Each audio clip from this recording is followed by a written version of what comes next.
So we're leaving behind World War I now, right? And we have with us this organization called the League of Nations. It's supposed to be this vessel for peace. It's supposed to be this organization that promotes it worldwide, guarantees it worldwide. Not the easiest thing to do when one of the world's strongest nations is not part of it. Good job, USA. The British, the French, the Italians, the Germans, yeah, sure, they're all part of it too. But they all have to give up some degree of sovereignty to make this really work. Right? If they're going to work together as a community, an international community, there has to be some give and take. There has to be some sovereignty surrendered here. I choose to highlight the military, the demilitarization aspect, because, hey, you know, we're all in uniform, so it might be something a little more relevant. And the French and the British are asked to demilitarize, to reduce the number of armies and ships that they have. Because the fewer weapons that we have, the fewer arms, men, ships, the lower the risk of war. Or at least so the logic goes at the time. Right? The British are keen on dropping their army count because, hey, that's just an expense that they can cut, no problem. No problem. They've got governors and they need very minimal land support in a lot of their foreign colonies. The French are not keen on it, though, because, hey, next door is still Germany. And they need something to ensure that they're not going to rile up and fight back. The French, however, are willing to cut down their navy. The British, however, having that far-flung overseas empire, is not a fan of that either. So there's no give and take here. No one's budging. And if no one's budging, then the League of Nations isn't really going to get anything done. And as we'll see over the next few decades, yeah, that's exactly what happens. The League of Nations is this defunct, kind of ineffectual system. The world still wants peace, though, and they still make it happen, despite the lack of the League of Nations doing anything. And so we start off with the Washington Naval Conference. I'm sure you've talked about this in your 104 classes. Gentlemen? Good to go, right? Oh, yeah. I'm sure you've talked about this in your 104 classes, but it's worth repeating here that this is a part of that theme in the 20s pushing towards peace. These countries want to disarm. These countries want to minimize the risk of war. They want to preserve that status quo, especially in Asia. The United States at this point, more or less, is interested in a Pacific presence and an Atlantic presence. That's why they get to have that high ratio of 5 at the same ratio as the British do. And this is as far as tonnage of their capital ships go. Battleships and aircraft carriers, right? The Japanese, yeah, they have overseas colonies, but they're all more or less in the Pacific realm. It's all local. They don't need a far presence in the Atlantic, so they don't need that many ships. That's why they just get 3. The French and the Italians, you know, they get about 1/3 of what the US and the UK get. I think that's what? 5/3, 1.67. That's their ratio. Again, they don't have a massive naval presence, but at least now there is some degree of parity across these major powers. Right? Reduces the risk of war. That's the idea, because everybody's interested in peace. 4-power treaty, US, UK, France, Japan. All these people agree to not come to blows when it comes to a conflict in Asia. We'll talk about it first. We have to talk about it first. Right? Let's make sure that we talk before we pull any triggers. Not a bad move. Again, all in the interest of peace. Finally, there's that 9-power treaty. Formalizes the US open door policy in China for everyone involved. All these signatories all get equal access to Chinese markets. And the Chinese treat all of these other powers equally. This helps stop those unequal treaties that the Western powers have been imposing on China for almost 100 years at this point. And it also stops the extent, or the expansion of Japanese influence in China. Preserving the status quo.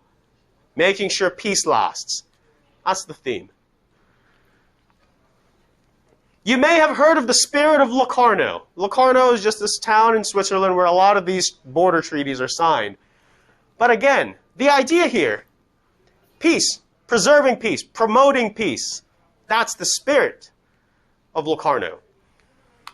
By signing all these treaties, they formalized these borders between France, Germany, Belgium, and those borders guaranteed by the British and the Italians. If any one of those three are attacked, all the other powers come into their defense. That's more or less the idea, right? But the important takeaway here, too, aside from that spirit of preserving peace, is that this is a way to rehabilitate Germany as part of that great powers club. For many years at this point, 5+ years at this point, they've been treated as that black sheep, that bad guy in Europe. Pay us war reparations, give us coal, give us steel, give us all these resources. You owe it to us. You're bad, you're awful. A lot of that language pervaded the political environment. Locarno, because Germany is now treated as an equal to those three countries, if Germany was attacked, all those other countries would come in to defend it. That's a massive symbolic move as far as Europe goes. Because now Germany is also an equal party in these treaties. Yeah, sure, you may have done bad in the past, but now we're going to elevate you to the same level as the victors of that previous war. Reconciling the Allies in Germany. Rehabilitating Germany. Again, all in the interest of peace. Europeans are obsessed with this idea of peace. They don't want to have a war like that ever again. The problem here, though, is that a lot of this is done outside of the League of Nations. These 5 countries arranged this pact all by themselves. They don't go to the League of Nations to work it through that. Sure, it has its own channels, it has its own problems, but again, these 5 powers did it all by themselves. So much for that idea of the League being this instrument of peace. It's not the case. They don't let it be the case. The Kellogg-Briand Pact is another representation or another expression of this desire to maintain peace on the continent. It is a formal recognition among these great powers that, hey, we're no longer going to use violence or use war as a way to get what we want, to further our own national policies. Initially, 15 countries signed. It's really like the major Western powers, but eventually, a lot of them sign on too. Out of that initial batch, the Russians are not part of it. But the Russians want to be part of it because, of course, they're interested in not having to fight any external wars. Think of the context here. Remember how the Russians had just finished their civil war, where a lot of Western powers were having their hands in Russian cookie jars everywhere, throwing their weight behind white armies to crush Bolsheviks. But the Bolsheviks came out on top. They ended up winning. And now they're deeply suspicious of the West, of all these external actors. If 15 countries, 15 Western nations signed on to no longer declare war on one another, that means they can still declare war on Russia. Russia's not part of that club. So of course they're going to be suspicious. Of course they're going to be concerned. Do you think that if Russia had been part of that treaty, that they would be allies today instead of kind of sort of enemies? We'll get to that actually in like literal seconds, man. Yeah. Good question, good question. Good leading question, actually. That ties into this Litvinov Protocol. Russia recognizes that they're not part of this Kellogg-Briand Pact, but they want to get in on it. So they ask their neighbors, a lot of these Baltic nations surrounding them, plus Poland, right, hey, let's all get into this protocol, let's all join this Kellogg-Briand Pact together. Russia wants to make sure that it doesn't have neighbors that are on the other side of that Kellogg-Briand fence. They don't want to have neighbors that can just declare war on them. They want that domestic security, or the security immediately around them. So yeah, sure enough, they get all these other countries to sign on, and as a one big group, a mass, they join together. This helps preserve the Russian domestic security that they've been striving for, so they can focus on internal development, so they can continue to recover. Now, and we'll talk about how they recover in the next lecture, but at least now they've got that room to breathe. You know, when they all finally did get to be signatories to the Kellogg-Briand Pact. But to Mr. Markulowicz's point here, you know, what do you see that's wrong with this? Because this is the extent of the text of the Kellogg-Briand Pact. There is an Article 3, but it's literally just, hey, once this is all signed, America will cede all the powers. That's kind of literally it, right? So Article 1 and 2 is the only two bits that matter. And what's wrong here? What do you think is wrong here? This is like a mini primary sources analysis. Very mini, because it's literally just this. No stick. Sorry? No stick. There's Like- nothing, no enforcement. Ah, thank you. Yeah, okay. I was like, I don't think dinner's going to be included here, but yes.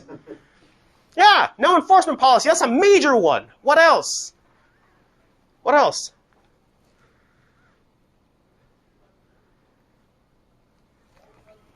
It's not really descriptive. Oh! Yeah. Sorry, I'm trying to keep the energy up. It's warm as hell in here. What the hell is Pacific means? Pacific means peaceful, yes, but that's it. That's all you get to say about like war. You know, all you get to say is renounce violence. Like, what if I'm fighting a defensive war? Is that okay? What if my sovereignty is under threat by an external force? Am I allowed to fight that? Am I allowed to use violence to protect myself? According to this, you shouldn't, but at the same time, it also doesn't specifically spell that out. So yeah, why the hell not? I need to defend myself, right? That's maintaining peace in my borders. Maybe at the expense of the attacker, but I'm protecting my peace.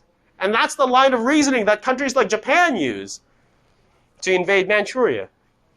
Because someone attacked Japan first, and Japan's acting in self-defense. You know?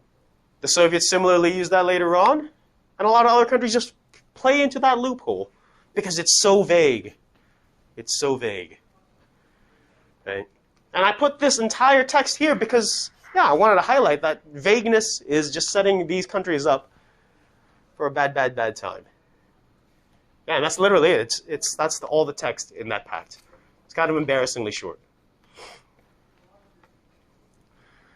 Since the United States was never bombed, never really directly attacked like a lot of cities and a lot of battlefields in Europe were, you know, the culture was able to flourish. You know, people are able to look a little more clearly and a little more idealistically at the situation. You know, Wilsonian's 14 points, yeah, very, very high ideals there. But a lot of major universities across the country adopt that same line of thinking. Like, if we're going to prevent war, if peace is the theme of the 20s, you know, then we should dedicate scholars to study this, to focus their energies on making sure that this doesn't happen again. And so you see major universities across the country opening up these schools focused on international relations. Major schools, big schools, right? But also at the same time, because Europeans are all worried about, they've lost a generation of young men and women to this war, and that their cultural output's not nearly as prominent or not nearly as well pronounced as the Americans at the time. You know, the expression, the Roaring '20s. You think about jazz, you think about those clubs, like liberalization of fashion. Right? A lot of that is rooted in America and exported to the rest of the world. We're easily able to do that because, hey, radio is super well developed by this point. You know, we're able to export records. We're able to export cars, movies, or at least the earliest versions of movies, earliest forms of movies. And people get this window into the American way of life. And people are all about it. Like, that's what peace looks like. That's what's possible if we're able to establish and maintain peace on the continent. So yeah, why not? Why don't we get to do that? We should do that. So the logic goes. America's not just a cultural linchpin for the world, but it's also financing the rest of the world's recovery at this point. You know? Remember, it was a neutral country from the beginning of the war, so it was still trading with Europe in the first few years. So it's still making money, at least some money, right? When the Europeans backed out of Latin America to focus their war industries on producing weapons and ships and whatever it is, the United States filled that gap.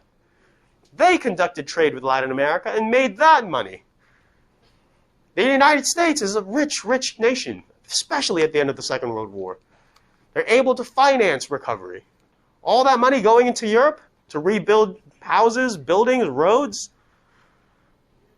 that's all American dollars. The Dawes Plan of 1924 is a good representation of this in action. In the late 1923, the Germans miss a payment, a war reparations payment. Not the worst thing, but it's compounded by the fact that a lot of coal producers in Germany also at the same time choose to stop sending goods to France. That's all part of the agreements that they had signed as part of the Versailles Peace Treaty. But now they're stopping. France is not happy about this. Belgium's not happy about this. Like, what is this all supposed to mean now? Germany, what are you doing? So France and Belgium send troops into the Ruhr Valley, RUHR, right? One of the industrial hotspots in Germany. And they occupy the territory. They occupy the land and force the Germans to pay up, force the Germans to resume those shipments.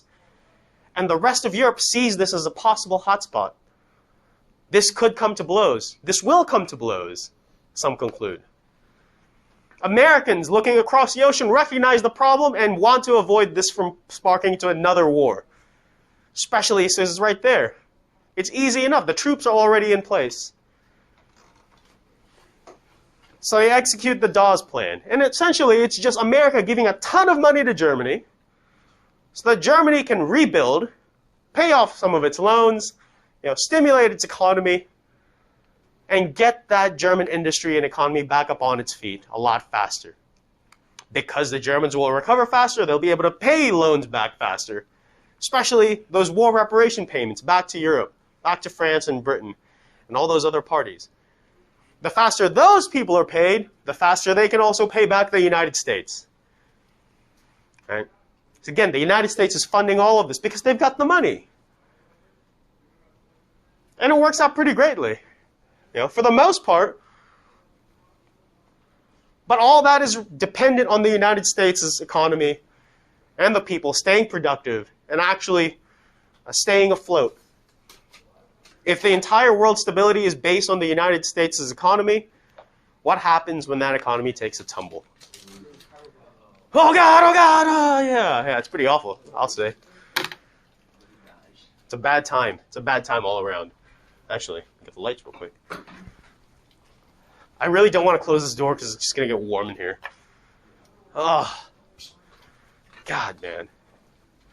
It's not just me, right? They turn off the AC because this is not the first building. Yeah, they said they turned off the AC already, so. In just academic building. I think so. Oh, man. I hope it's not the same for you guys. That's. The AC goes off in the hall. Good luck, guys. March 4th, 1929. Good luck. The inauguration of Herbert Hoover. We have reached a higher degree of comfort and security than ever existed before in the history of the world. Says America's 31st president. Through liberation from widespread poverty, we have reached a higher degree of individual freedom than ever before. Hoover's campaign had focused on prosperity.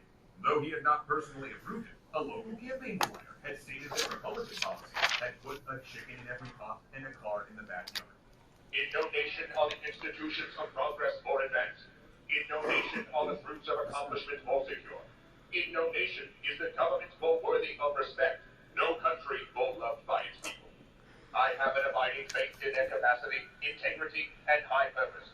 I have no fears for the future of our country. It is bright with hope. Black Thursday is 6 months away.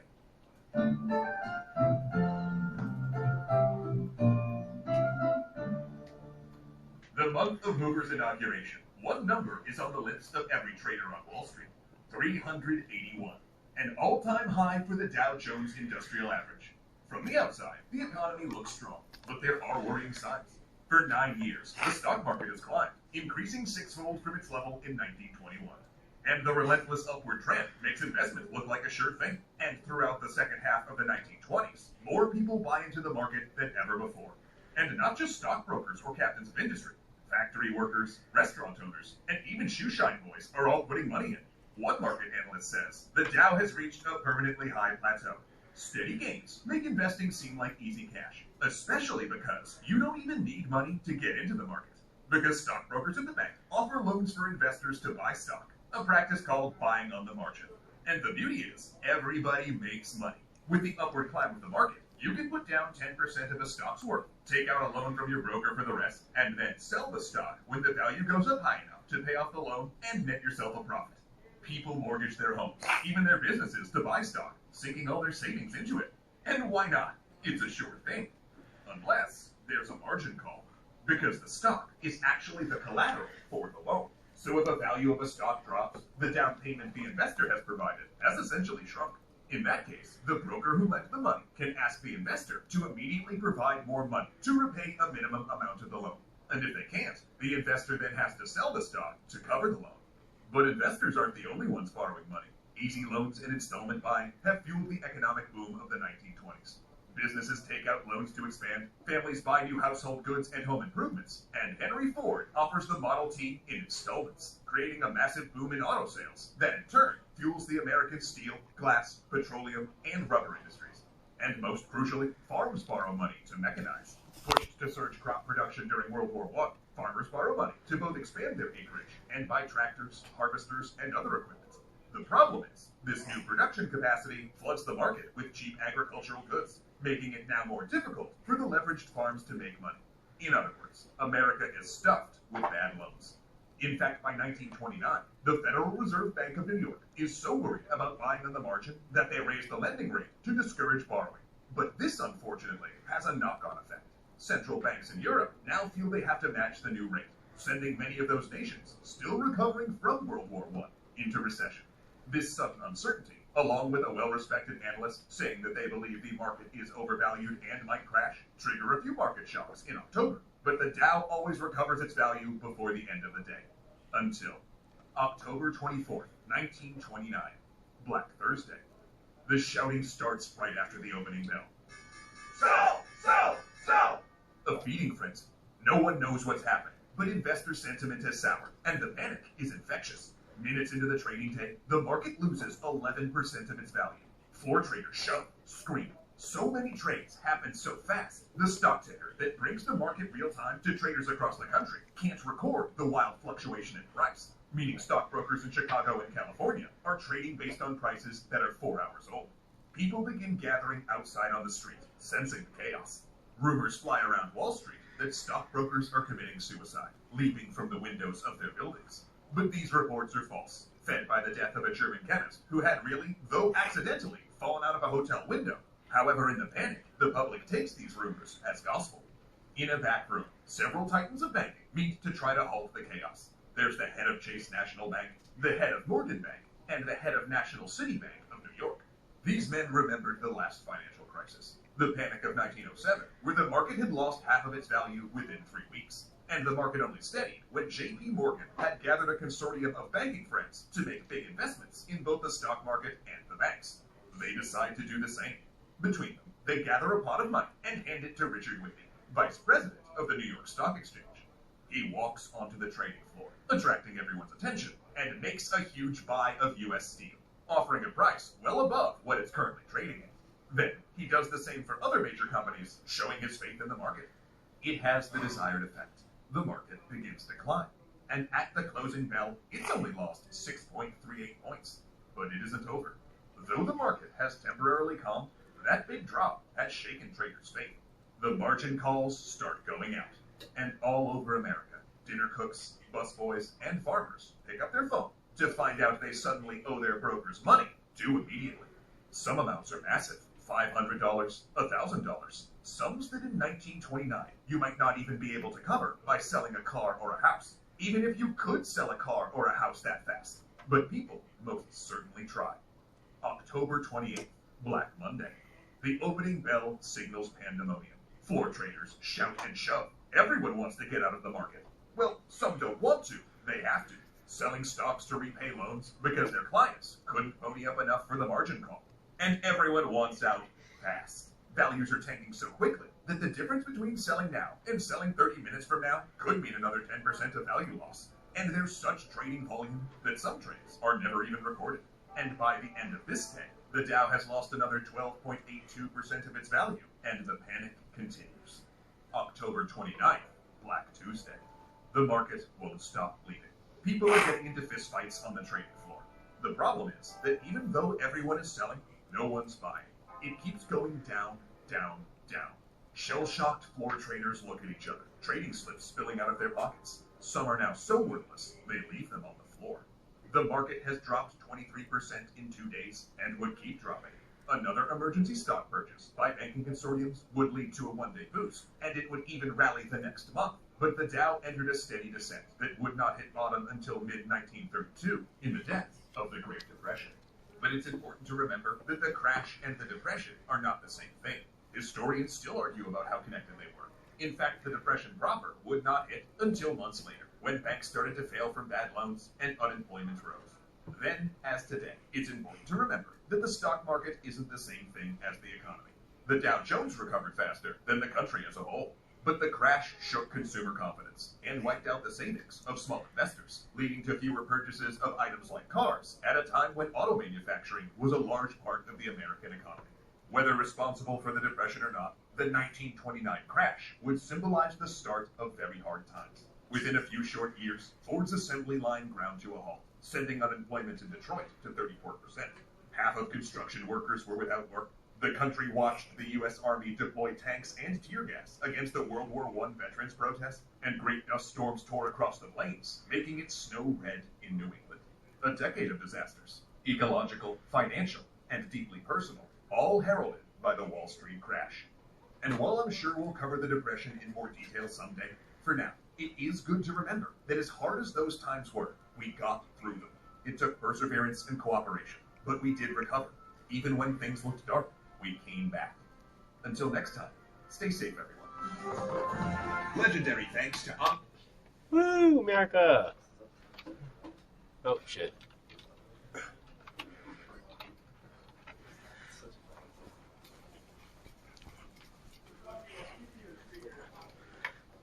Any questions about this first half of the interwar period, from the Treaty of Versailles to the Wall Street market crash?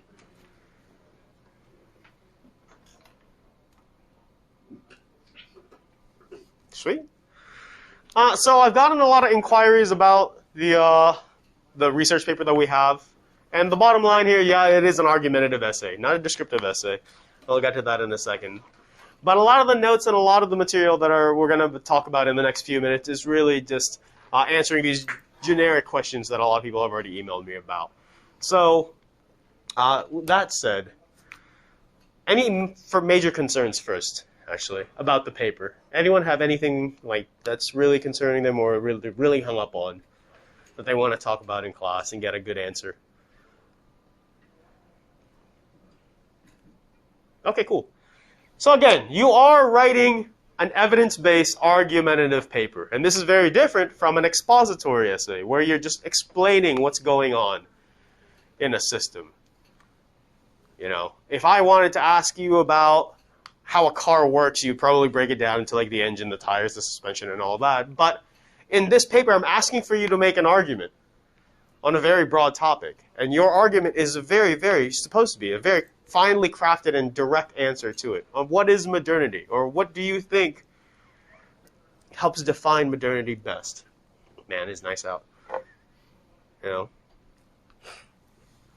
You are there to tell me that this particular ism helps explain modernity in the best way.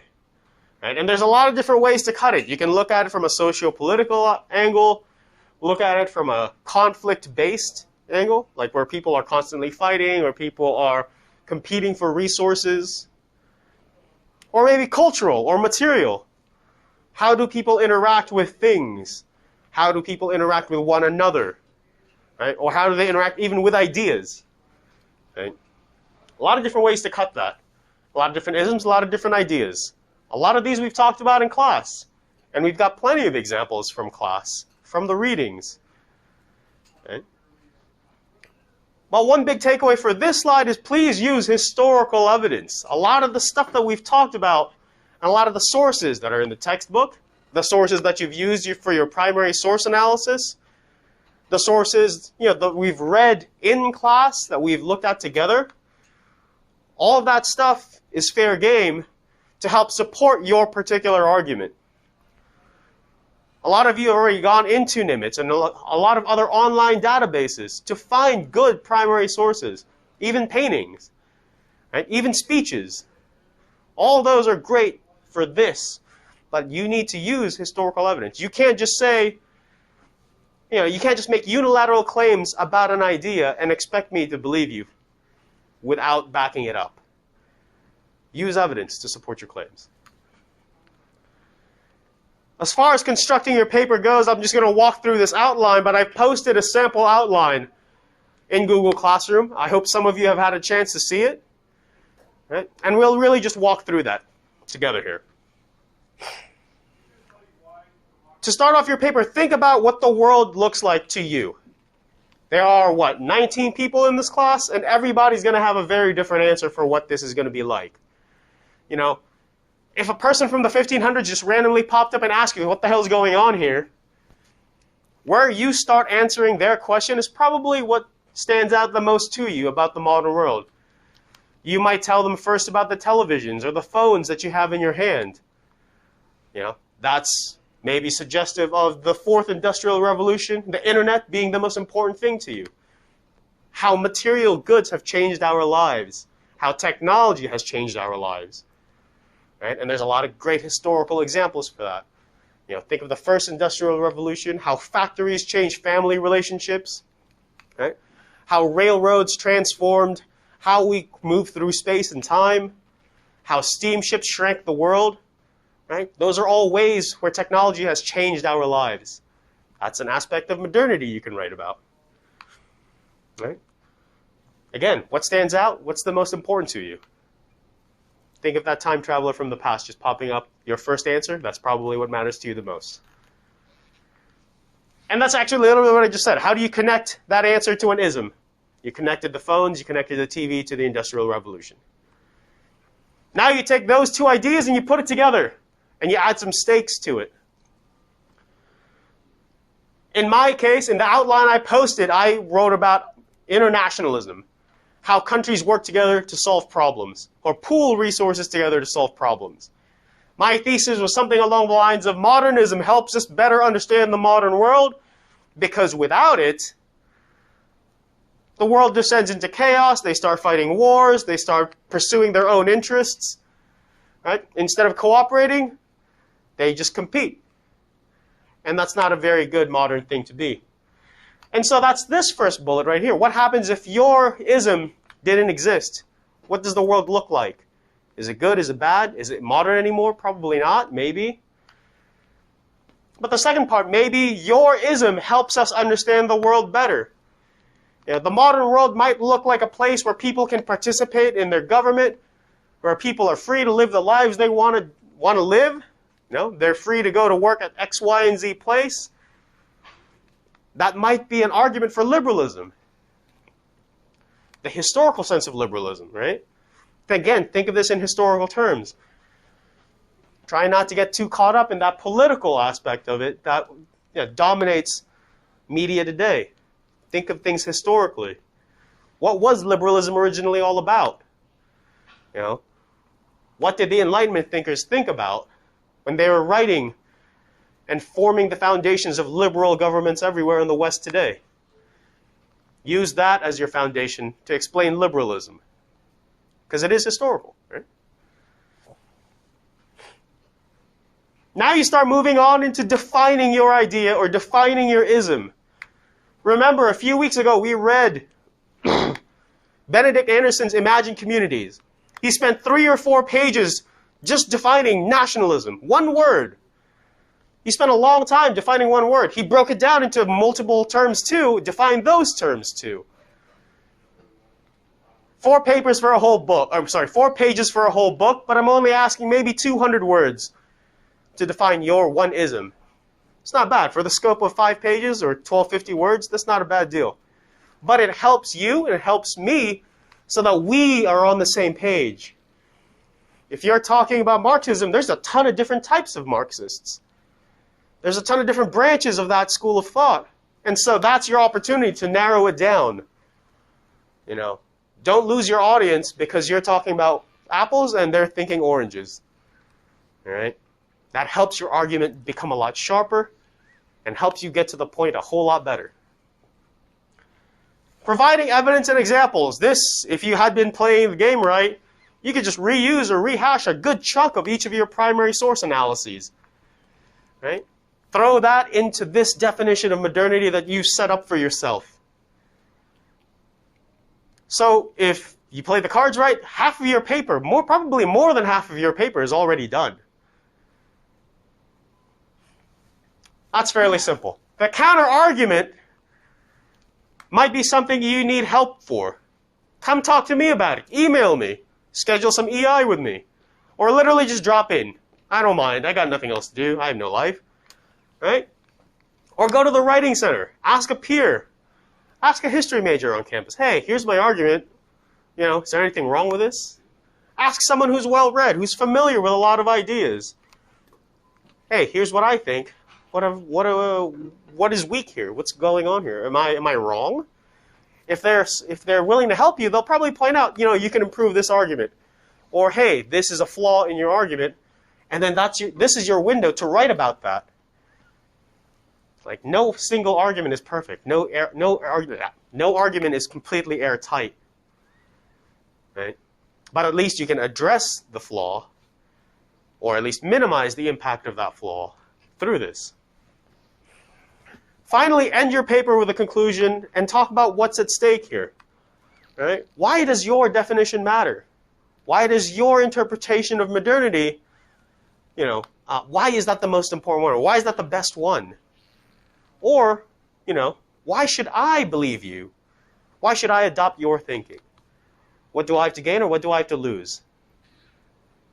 Those are a couple different ways to close it. And of course, there's other ways for you to like put that strong punctuation, that period at the end of your paper to make it really ring. But those are a couple recommendations for me, or from me, because this is how I normally would approach a paper like this. All right? But there are tons of guides out there. You can just really do a quick Google search. There's master classes for this, right? And so there's plenty of resources available to you on how to structure your paper and get this all in place, or get this all in order, right? I do ask that you do use at least 2 primary sources. You know, we've been exposed to many in this class already. And the prompt does say any number of secondary sources. But I'd recommend at least 2, you know? Defining your idea or your ism is a great opportunity for one, because you just use a reference, like an encyclopedia. Use a dictionary. That's a secondary source. Really low-hanging secondary source, but it's still one. So at least go for 2 on that. 2 and 2. That's not a bad place to start. Any questions about how to first structure your paper?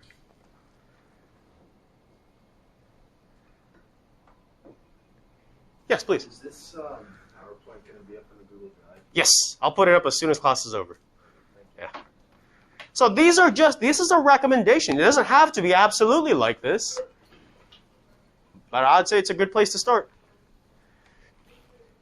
One other big question that people have asked is, sir, if I get an A+, if I knock this paper out of the park, how the hell am I supposed to get an A on the revision? Do keep in mind, the revision is asking for an extra 250 words.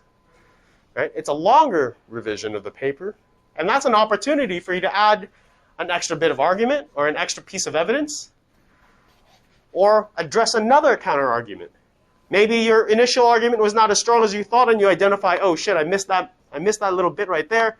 I need to talk about that. I need to identify that. Or maybe I identify something for you and ask for you to expand on it in the revision. That's your opportunity to write more, make your paper better, right? But there's also going to be that delta, that difference in quality between the first and the second. Even though if it's an A+, maybe there's typos, maybe there's some logical inconsistency that can be addressed, right? That delta, that difference in quality is what you're going to be graded on, Now, again, because no paper, no argument is perfect from the very beginning. It gets better and refined over time. And if I remember my undergrad days, like I turned in a paper once and called it a day and then never got a chance to revise. But here, there's that opportunity for that change, and then, of course, it's just going to get better and better. Oh, yeah? Oh, yeah. Any questions?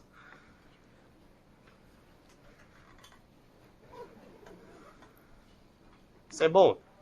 Please, for Wednesday, Mazaur, Governing the World, and then just one video to watch before we come back to class. Got a quiz on Wednesday, don't forget. So, yeah, have your papers ready. Good stuff. 5 minutes early, hell yeah. Class stand by. Attention on deck. Have a good one.